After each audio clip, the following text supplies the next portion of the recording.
नमस्कार, PNI talk में आपका स्वागत है। मैं पवनराज सिंह और आज हमारे कार्यक्रम में आए हैं खास मेहमान, paying guest house honours welfare association के अध्यक्ष विशेष त्यागी जी। आइए स्वागत करते हैं उनका हमारे स्टूडियो में। त्यागी जी नमस्कार। नमस्कार आप सभी को। और पीएनआई ने आज मुझे ये मौका दिया, इसके लिए पीएनआई न्यूज़ का बहुत बहुत धन्यवाद। और जो श्रोतागण मतलब सुनते हैं पीएनआई न्यूज़ को, उनके लिए भी बहुत बहुत धन्यवाद। त्यागी जी, आपका नाम तो वैसे ही विशेष है, लेकिन हम आपके बारे में जानना चाहेंगे। मेरा नाम विशेष कुमार त्यागी है। मैं नोएडा में मेरा कार्य क्षेत्र है और रहने वाला मैं मुरादनगर, मेरे पिताजी रहते हैं, उनके पास मैं रहता हूँ जी। जो होम मतलब जन्मभूमि है वो जिला बागपत बड़ा गांव है हमारा जी। इसके बाद में हम 3 भाई हैं, 1 बहन है जी। सभी वेल सेटेड है। बात करते हैं paying guest house owner welfare association की। इसका जन्म कैसे हुआ? इसका जन्म आज से 8-9 साल पहले है। जी। हमारे यहाँ पे इतने ज़्यादा पीजी तो नहीं होते थे, लेकिन हर सेक्टर में 2-4 इस तरह होते थे। जी। अब परेशानी आने लगी विद्युत विभाग से। विद्युत विभाग ने क्या करा, हमारे सभी डोमेस्टिक कनेक्शन चलते थे जी। उन्होंने कमर्शियल करना शुरू कर दिया। कमर्शियल शुरू कर दिया तो हमें डबल करना पड़ा पेमेंट। तब हम लोग ही पे करते थे। ठीक है। मतलब जो क्लाइंट है या पीजी जो हमारे यहाँ रह रहा है उससे नहीं लेते थे। मतलब आप कोई आपके पीजी में कोई रह रहा है तो आप उससे पैसे ना लेके खुद पे करते, अपनी पॉकेट से पे कर रहे थे, जो आपकी इनकम थी उसी से दे रहे थे। उसी से दे रहे थे जी। तो जिसमें कि हमें मार्जिन बहुत कम था। और जो विजिलेंस टीम थी विद्युत विभाग की जी। वो मोटी मोटी पेनल्टी लगा के हमारे पीजी संचालक भाइयों पे वो एक तरह से या यूँ कहे प्रताड़ित करने का काम प्रताड़ित करने का पूरा नोएडा का काम हो गया ये विजिलेंस द्वारा। जी। अब उसमें हमारे एक भाई हैं, काफ़ी भाई हैं वैसे, जिनका नाम कहाँ का लूँगा मैं। सौरभ जुनेजा जी हैं, अभिषेक सिंगल जी हैं जो चला रहे, जिन पे आप करोगे कि बहुत मोटा अमाउंट उनमें पेनल्टी के रूप में लग के आया। जी। उनके दिमाग में एक चीज़ पनपी कि हम क्यों ना एक संगठन बना लें। एक व्यापार करने के लिए हर शहर में जाइए आप, किसी भी शहर में छोटा मोटा बड़ा छोटा सब एक संगठन जरूर होता है हर व्यापार जी। तो उनके दिमाग उन्होंने लोगों को जोड़ा, मुझे भी जोड़ा, हम सब इकट्ठे हुए। जो पहली मीटिंग हुई हमारी 150-200 के आसपास पीजी संचालक की इकट्ठे हुए। जी। तो वहाँ से हमारी ये नींव डलनी शुरू हुई, रूपरेखा कैसे भाई आगे की। वर्तमान समय में बात करें पीजी की, तो पीजी की ज़रूरत क्यों आई?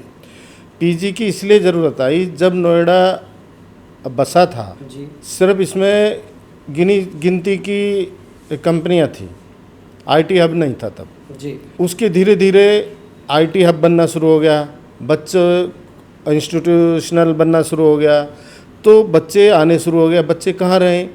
अब मान लिया मेरा घर नोएडा के अंदर है, मैं उदाहरण के तौर पे बता रहा हूँ। मेरे 2 बच्चे, एक लड़का एक लड़की रह रहे हैं, तो मैं बैचलर को अपना कमरा में नहीं रखूँगा, अपने मकान में नहीं रखूँगा। जी। ऐसी सोच हमारे यहाँ के नोएडा की बनी। तो अब मान लिया किसी, अब यहाँ पे क्या है कि 2-2 मकान है, किसी एक ने पूरी बिल्डिंग दे दी, एक ने 2 फ्लोर दे दिए, तो उसमें हमने किसी में लड़की का अलग करा, लड़कों का अलग करा, इस तरह से पीजी करने शुरू कर दिए। किन चुनौतियों का सामना करना पड़ता है पीजी चलाने में? सर चुनौतियाँ तो बहुत हैं। जैसे कि आए दिन हमें चोर उचक्कों से डर रहता है। थोड़ा बहुत भी खुला रह गया तो कोई न किसी का लैपटॉप चोर होगा, उसमें पुलिस इन्वॉल्व हो जाती है। हमारे किसी भी पीजी संचालक भाई पे कोई ना कोई एलिगेशन लगा के, मतलब यही एलिगेशन चोरी का, ये करने के बाद में उसको प्रताड़ित किया जाता है। प्रताड़ित करने के बाद में कहीं ना कहीं वो सेटलमेंट हो जाता है। और नोएडा शहर की जितना भी प्रशासन है आज तक, जो भी मेरे समय में रहा है, हमें पूरा सपोर्ट मिला है। पुलिस प्रशासन हो या प्राधिकरण हो, मतलब जो भी जिस तरह के भी है, शासन प्रशासन का पूरा सपोर्ट रहा। उनको हमारी बात मानी गई। संगठन के बाद पहले कोई बात नहीं है, पहले तो मेरे सामने कोई हो गया मैं अकेला चला गया, बाद में संगठन के रूप में हम चले तो हमारी बात को माना गया। संगठित हुए तो समाधान भी हुआ। अब बात करते हैं रजिस्ट्रेशन की। तो लोग कहते हैं कि पीजी बिना रजिस्ट्रेशन के चलते हैं, तो ये क्या अवधारणा बनी हुई है, धारणा है लोगों की, इसको कैसे समझा सकते हैं लोगों को? मैं ये बताना चाहता हूँ आपको, 8 साल पहले या उससे थोड़ा सा और पहले आ जाओ, होता था कि हमारी मीडिया में पीजी शब्द को अवैध पीजी लिखा जाता था जी। जहाँ मैं क्या, हम सभी, मैं इसमें सब जोड़ना ठीक नहीं है, हम सभी जाके मीडिया वालों से अपनी पर्सनल रिक्वेस्ट करी कि भाई हमें अवैध, हम किस तरह से, हम क्या अवैध कर रहे हैं, बच्चे रह रहे हैं, हम लड़के अलग रह रहे हैं, लड़कियां अलग रह रही हैं, तो उसमें आपको क्या आपत्ति है? और जब आपत्ति नहीं है तो फिर इसमें ये अवैध शब्द क्यों लिखते हो? वैसे भी आवासीय गतिविधि है, कोई कमर्शियल तो है नहीं। आवासीय, मैं वही बता रहा हूँ, वहीं पे जा रहा हूँ मैं। हमने प्राधिकरण में भी जाके अपना एप्लीकेशन वगैरह जो भी हमें देना था दिया, वे भी वही कहते हैं आवासीय ही है, ये वैसा नहीं है। लेकिन क्या हुआ कि कुछ किसी तरह के, देखो सरकार बदलती है, मैं किसी सरकार पे तो नहीं जाना चाहूँगा, मेरे लिए सब सरकार बराबर है जी। और अपने अपना रूल लागू किया। आज की डेट में 100% कॉमर्शियल हम विद्युत पे कर रहे हैं, हमारे सभी साथी जितने भी पीजी चला रहे हैं, और ये कारवा बढ़ता गया। आज की डेट में नोएडा, ग्रेटर नोएडा में 5000 से ऊपर पीजी हैं। संचालक भाई भी कम से कम 1000 से 1500 से तो ऊपर हैं। तो क्या इसको लाभ की दृष्टि से देखा जाए या सेवा की दृष्टि से? देखिए, दो चीज़ हैं। सेवा तो ये है कि बाहर अगर किसी एक उसमें देखा जाए तो जो बाहर से बच्चा आ रहा है उसको सुविधा मिल रही है और हम उसको वो सुविधा दे रहे हैं, तो उस बच्चे के लिए तो एक तरह से सेवा हो सकती है। लेकिन हमारा इससे रोजगार भी चल रहा है, हमारे बच्चों का पालन पोषण भी हो रहा है, हम अपने कार्य भी कर रहे हैं, तो दोनों चीज़ ये मिक्स हो जाती हैं यहाँ के। अच्छा, अब देखा जा रहा है कि आजकल कुछ पीजी ऐसे भी हैं या ऐसे जगह हैं जहाँ लिव इन रिलेशनशिप में रहने वाले बच्चों को छूट दी जा रही है, इसे आप कैसे देखते हैं? देखिए, मैं इस विषय में आपसे यही कहूँगा कि ये सिस्टम बिल्कुल गलत है जी। ऐसा नहीं होना चाहिए। आज की डेट में भी मेरे विचार से 25-30% के आसपास ऐसे पीजी चल रहे हैं जो कि माहौल बिल्कुल हमारे नोएडा का गंदा किए हुए हैं, और उनको हमारे एसोसिएशन के द्वारा भी, हमारे सब साथियों के द्वारा भी उसको बार बार हम बोलते भी हैं, प्रशासन से भी प्रयास रहता है कि उनको समझाया जाए। देखो, ऐसे तो बाइकाट तो नहीं किया जा सकता। तो माँ बाप भी नहीं रोक पा रहे अपने बच्चों को कि भी लिव इन में? नहीं, मैं उसमें बताऊंगा।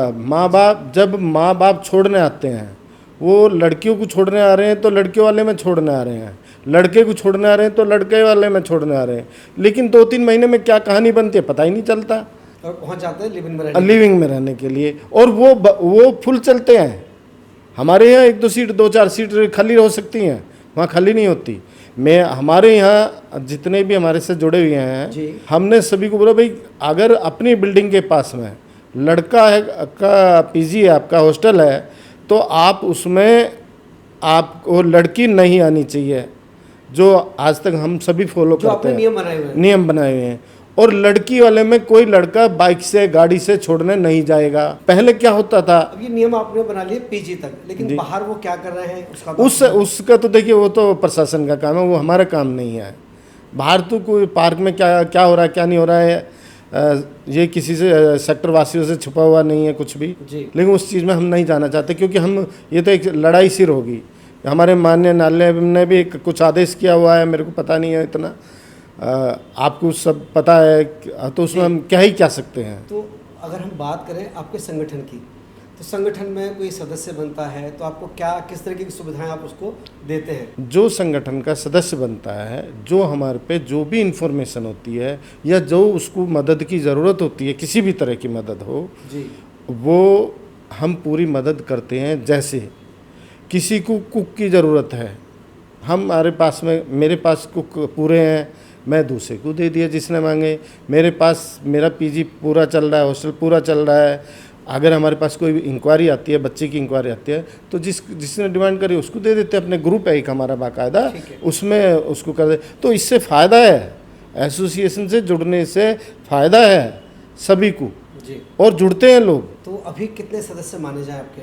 हमारे यहाँ कम से कम आप ये मान के चलो 500 सदस्य आज की डेट में। वैसे ये तो ऑन रिकॉर्ड है, अन रिकॉर्ड तो 1500 के आसपास है। अभी शासन ने एक आदेश जारी किया था पर्यटन विभाग के माध्यम से कि वो सभी सराय एक्ट में रजिस्टर्ड होने चाहिए BNB में। हाँ, तो वो आपका क्या प्रयास है उसमें और आप कैसे जागरूक कर रहे हैं? मैं आपको बताऊं, मैं क्या, हम ही सभी लोग पहले हमने प्राधिकरण में ये चीज़ दी कि भाई हमें कुछ भी सिटी मजिस्ट्रेट साहब के यहाँ हमने अपना एक एप्लीकेशन दिया कि आप हमें रजिस्टर्ड करिए, किसी भी जो भी आपकी मिनिमम जो भी फीस हो। तो फीस भी बहुत कम बताई जा रही है। हाँ, जो भी कम है मतलब उसके अकॉर्डिंग हमें चलाइए, बताइए और हम वो पे करेंगे, ताकि हमें कल को कोई ये ना कहे ये अवैध है या वो है इस तरह का। तो आज तक उनका कोई जवाब नहीं आया। प्राधिकरण में गए, वहाँ से भी कोई जवाब नहीं आया। हम हाई कोर्ट गए, हाई कोर्ट में जाने के बाद में हमें वहाँ से एक रिलीफ, छोटा सा रिलीफ मिलता है। जिस मकान में लैंडलॉर्ड रह रहे हैं उस मकान के 2-3 कमरे आप PG में दे सकते हो, ठीक है, वो डोमेस्टिक में चलेगा, ठीक है। लेकिन 2-3 कमरे देने के बाद में तो बच्चे, जो इतना हब बना हुआ है, इतने बच्चे कवर नहीं होते जी। अब देखिए आपने भी देखा होगा, हर गांव के पास में बहुत बड़ी बड़ी बिल्डिंगें बन गई हैं जी। आप हमें उसको, पर्यटन मंत्रालय से भी हमारी रिक्वेस्ट है कि आप हमें रजिस्टर्ड करिए ना, जो आपके टर्म्स कंडीशन हम फॉलो करेंगे, उसमें तो हम कहीं कुछ कह ही नहीं रहे। जो फीस है वो अदा करेंगे, मतलब जिस तरह से भी होता हो हम रजिस्टर्ड होना चाहते हैं। तो आपके इस अभियान में आपको अगर लोगों को जागरूक कर रहे हैं तो कैसा समर्थन मिल रहा है? पूरा समर्थन मिल रहा है मेरे। लोग तैयार हैं? हाँ, बिल्कुल तैयार हैं। अगर बात करें संगठन की आगे भविष्य की योजनाओं की, तो आगे भविष्य में आप क्या और नया बदलाव लाने वाले हैं? देखिए, मैं आपको एक बात बता रहा हूँ, हम नया बदलाव तो ये है कि अगर हम सब रजिस्टर्ड हो जाते हैं तो ये एक नया बदलाव भी आता है। दूसरी चीज़ ये है, मेरा जो टर्म है, मैं तीसरा टर्म है प्रेसिडेंट का, ये जून में ख़त्म हो रहा है और जून के बाद में आगे कोई नए आदमी को अध्यक्ष आगे मैं लड़ना नहीं चाहता चुनाव। मतलब वो अलग बात है कि क्या हो क्या नहीं हो, ये तो भविष्य में। अध्यक्ष बनना कांटों भरा ताज है? नहीं। फिर आप, अगर आपको मौका दिया जाएगा मैं ये संस्था द्वारा जी, तो आप कह रहे हैं कि मैं किसी और को मौका देना चाहता हूँ? मैं ये चाहता हूँ कुछ, क्या पता मेरे से अच्छा करे जी। अच्छा, देखो सब पढ़े लिखे हैं, कोई अच्छा करे और अच्छा करे। मेरे जितने भी PG चलाने वाले संचालक भाई हैं सब मेरे अपने ही तो हैं, और उनके लिए कुछ अच्छा होता है तो अच्छा करेंगे। और मैं आपको विश्वास दिलाता हूँ, मैं उस प्लेटफार्म पे साथ हूँ उनके। मैं नहीं हूँ, मैं हमें सबके साथ। PG चलाना और संगठन चलाना कितना मुश्किल काम है? क्या अंतर है? मुझे कोई खास है, मुझे ऐसा कुछ नहीं लगता है। मैं आज तक आपको मैं एक चीज़, छोटी सी बात बता दूं। आज मतलब काम तो देखो, मुझे अगर जिम्मेदारी दी गई है और किसी भाई ने भी मेरे को कभी भी फ़ोन किया है, मेरा ये मतलब अपने मुंह से तारीफ करना ठीक नहीं है, लेकिन ये रिकॉर्ड रहा है, या तो किसी भी माध्यम से, अपने परिचित माध्यम से, शासन से, प्रशासन, जहाँ मेरी पहुँच है उनके माध्यम से उस समस्या का समाधान कराना निस्वार्थ भाव से। मैंने जी, क्या कभी ऐसा मौका है, कभी आपको किसी ने बदनाम करने की कोशिश की हो? नहीं, ऐसा कोई नहीं? ऐसा कोई मेरी नज़र में नहीं आया। पीछे कोई करता है उसका मेरे को पता है। अध्यक्ष बनना कहीं ना कहीं आरोप प्रत्यारोप भी लगते हैं। मैं, हाँ, वो बिल्कुल सही बात है, मैं उस तरह का अध्यक्ष नहीं हूँ। मैं आज तक आपको विश्वास दिलाता हूँ, मैं आप किसी से भी, मैं 1000-1500 सदस्य हैं, आप किसी से आज तक मैंने किसी के यहाँ चाय भी बैठ के नहीं पी है। पैसा तो बहुत दूर की बात है, किसी भी सदस्य किसी के सदस्य के यहाँ। और ये बताएंगे, और जब भी किसी ने फ़ोन किया है उसकी समस्या का समाधान कराया है, और उसकी समस्या का समाधान कराने के साथ साथ में वो दोबारा तिबारा फ़ोन करके पूछा हुआ या नहीं हुआ। क्या परिवार कभी कहता है कि आप काम पे ध्यान कम दे रहे हैं और संगठन में ज़्यादा ध्यान दे रहे हैं? सर, परिवार की बात तो यह, देखो मैं आपको एक छोटी सी बात बताऊँ, वो थोड़ी सी अजीब बात है। मेरे फादर जो हैं, मुझे उनका संस्कार मिला हुआ है, वो एक टीचर रहे हैं और उन्होंने मुझे एक ऐसा संस्कार दिया है, आज वो बेड पे हैं, व्हील चेयर से यही सब कुछ करते हैं। उन्होंने हमें ऐसा संस्कार दिया है कि दूसरों की सेवा करना, सेवा परमो धर्म। हाँ, उन्होंने हमें सेवा के लिए बोला है। जैसे अभी क्या होता है कि मैं 4-4:30 बजे नोएडा छोड़ देता हूँ, और उनके, अब जो मेरा काम है, अगर कोई ये कहे कि तुम उनकी सेवा कर रहे हो तो मैं इसको मूर्खता भरा शब्द मानता हूँ, मैं मानता हाँ, हम कौन हूँ। होते मैं हैं? दूसरा का नहीं कहा, बिल्कुल, मेरा काम है वो, मेरा कर्तव्य है। मेरा काम है, मेरा फर्ज है वो। मैं अगर नहीं कर पाया तो मेरे से बड़ा मूर्ख कोई नहीं, अगर सेवा बोलता हूँ तो। अरे जब हम छोटे छोटे थे उन्होंने कितने कितने कष्ट करे होंगे, क्या ये चीज़ वे ये कहते थे मैं अपने बच्चे की सेवा कर रहा हूँ? कभी नहीं बोला ना उन्होंने, तो हम क्यों बोल रहे हैं सेवा कर रहे हैं? अरे सबका फर्ज है। मैं तो सभी, ये एक मेरा जो संदेश है ये सभी में जाना चाहिए कि हम सेवा नहीं करते हैं, हमारा काम है, हमें करना चाहिए। आज की युवा पीढ़ी नशे के गिरफ्त में है। कहीं ना कहीं पीजी में भी बताया जाता है कि शराब पी के बच्चे दंगा करते हैं, हुड़दंग करते हैं, लड़ाई झगड़े करते हैं। उस पर अंकुश कैसे लगाते हैं आप? सर देखिए, ऐसा होता है अगर कोई बच्चा पीजी में हमारे में आता है, हॉस्टल में आता है जी, बैग तो हम चेक कर नहीं सकते, हमें लोग थोड़ा सा गलत लगता है बैग, लेकिन अगर कहीं हमें पता चल जाता है तो हम बाइज्जत उसको विदा कर देते हैं, हम नहीं रखते।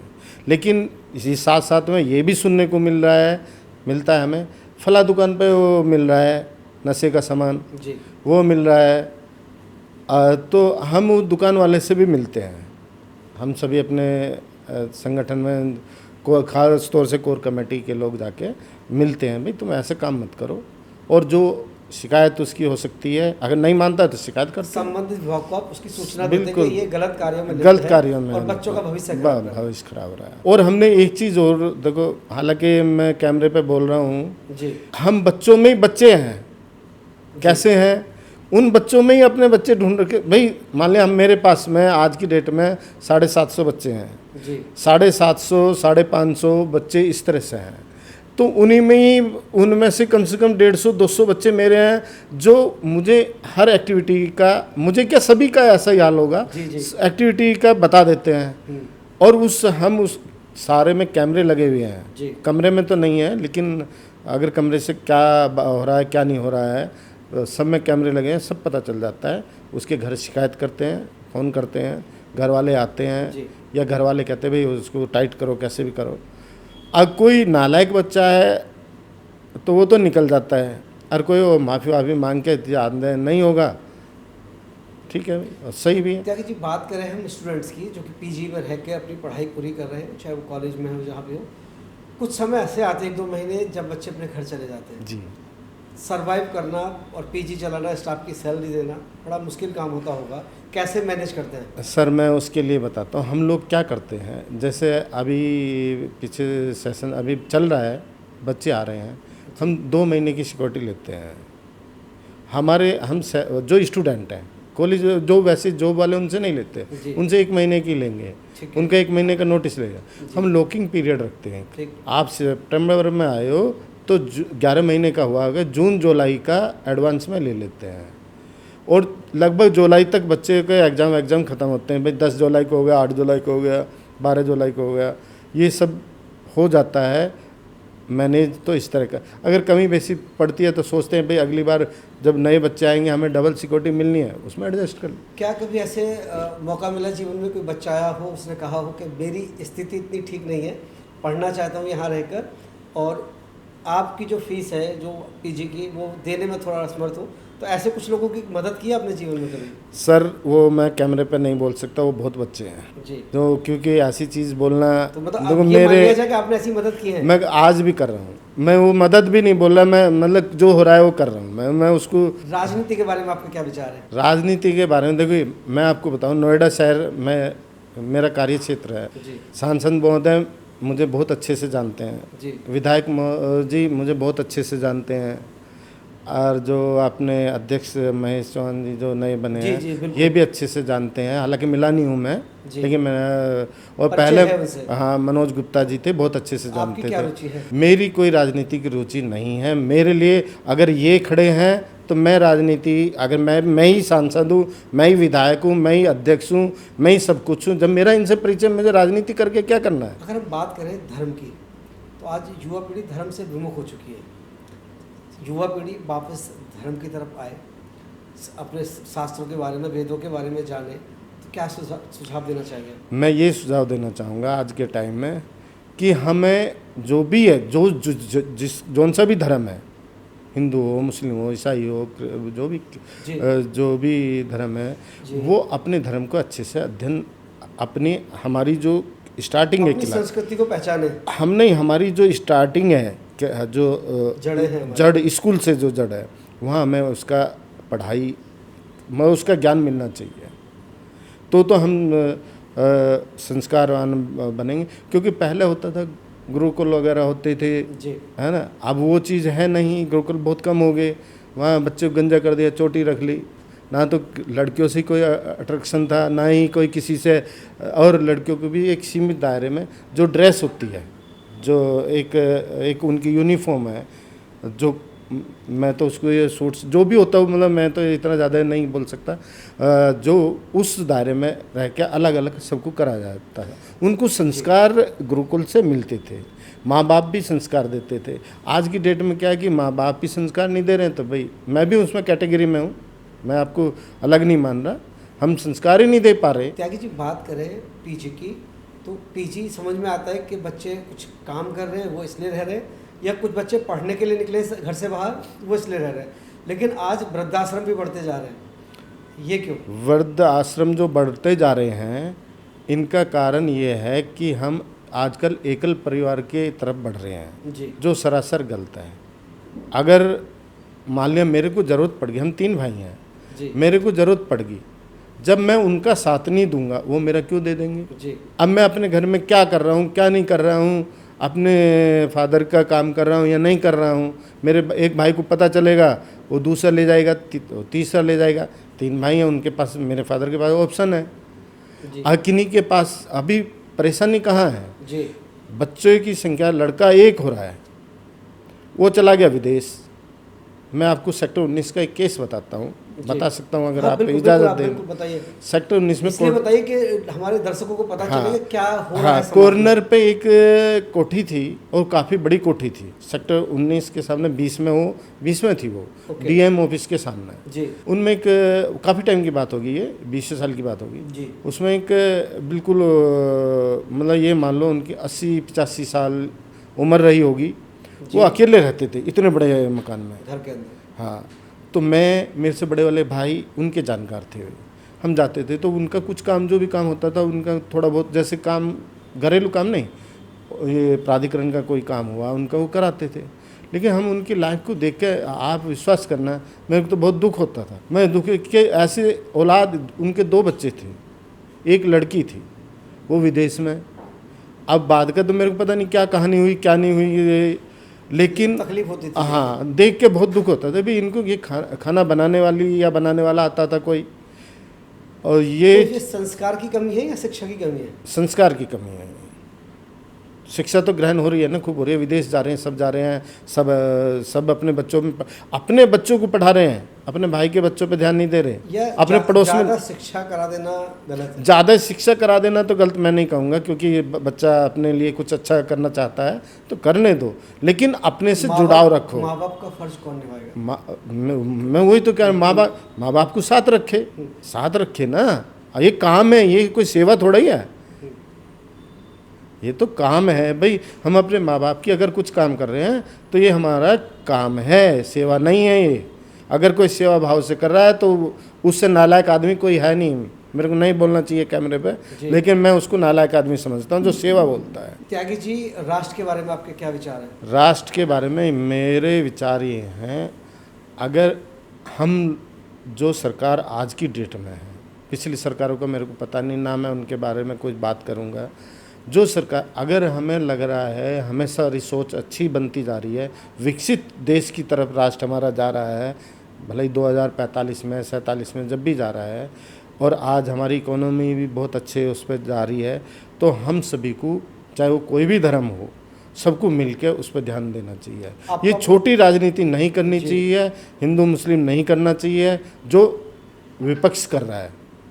मतलब इसमें भी मैं कहते हुए हिचक नहीं रहा हूँ, आपको बताऊँ। कोई बात नहीं। हाँ, ये जो है भाई, कहीं गड़बड़ घोटाला कर रहे हैं, कहीं कुछ बोल रहे हैं, कहीं कुछ बोल रहे हैं। राजनीति भी इतनी स्वच्छ नहीं रही है अब, कोई किसी को गाली दे रहा है, कोई कुछ कह रहा है, कोई किसी को भी, मतलब कोई सी भी पार्टी, ये नहीं है कि एक दे रही है एक नहीं दे रही है, उसको स्वच्छ करा जाए। क्या युवा और क्या युवाओं की राजनीति में भूमिका होनी चाहिए? बिल्कुल होनी चाहिए, अगर किसी का इंटरेस्ट है तो बिल्कुल होनी चाहिए। युवा ही तो करेंगे राजनीति, युवा ही तो करेंगे। आपका कोई खास विचार? मेरा खास विचार है युवाओं को के कंधों पे बोझ डाला जाए देश का, और जो अपने बड़े लीडर अपने काम कर रहे हैं उनको उनका सहयोग लेना चाहिए, उनका मार्गदर्शन लें, उनका अनुभव, और युवा की एनर्जी। हाँ, एनर्जी, और अपने देश को चार चांद लगाएं, प्रथम राष्ट्र कहलाए जो हमारा देश। त्यागी जी, पीजी संचालकों और अपने संगठन के सदस्यों को क्या कहना चाहिए? मैं यही कहना चाहूँगा कि आज हमारे पास एक मौका आया है पर्यटन मंत्रालय से, जिसमें कि सभी पीजी रजिस्टर्ड होने की वो है। उन्होंने हमें कुछ गाइडलाइन कुछ दी है जी, वो बाकी तो मंत्रालय में ही जाके हमारी सेमिनार होगी, उसमें ही पता चलेगा कि भाई क्या कैसे है, जो बताएंगे जी। अच्छा, हम उसमें देखो ऐसा होता है, मान लिया उन्होंने 10 कमरे बताए, हम 12 चला सकते हैं, इतनी उम्मीद रखते हैं, ठीक है। तो हम उसको उनसे पूछे कि अगर हमारे 20 कमरे हैं, 25 कमरे हैं, 50 कमरे हैं, तो उसका क्या हमें रजिस्टर्ड करो, किस बेस पे करते हो। अब उसमें आती है एक फायर की एनओसी। हमने लीज पे कोई प्रॉपर्टी ली, हमारे लैंडलॉर्ड तो उसमें उसका वो कराएंगे नहीं एनओसी फायर विभाग की। अब इतना पैसा लगेगा कि हम करा नहीं पाएंगे, क्योंकि आज हमारे पे है, कल का पता नहीं। तो हम उस ऑप्शन को अपनी बात रखेंगे कि भाई हमें इसमें क्या करना चाहिए, इसमें छूट दी जाए, और बाकी जो इंस्ट्रूमेंट वगैरह, जो सिलेंडर वगैरह लगते हैं वो हम लगवाते हैं, अभी भी लगवा रहे हैं, पहले भी लगवाते हैं। त्यागी जी, आपने हमें बहुत समय दिया, इसके लिए आपका बहुत बहुत धन्यवाद। और मैं दर्शकों से कहना चाहूँगा, देखते रहिए PNI टॉक।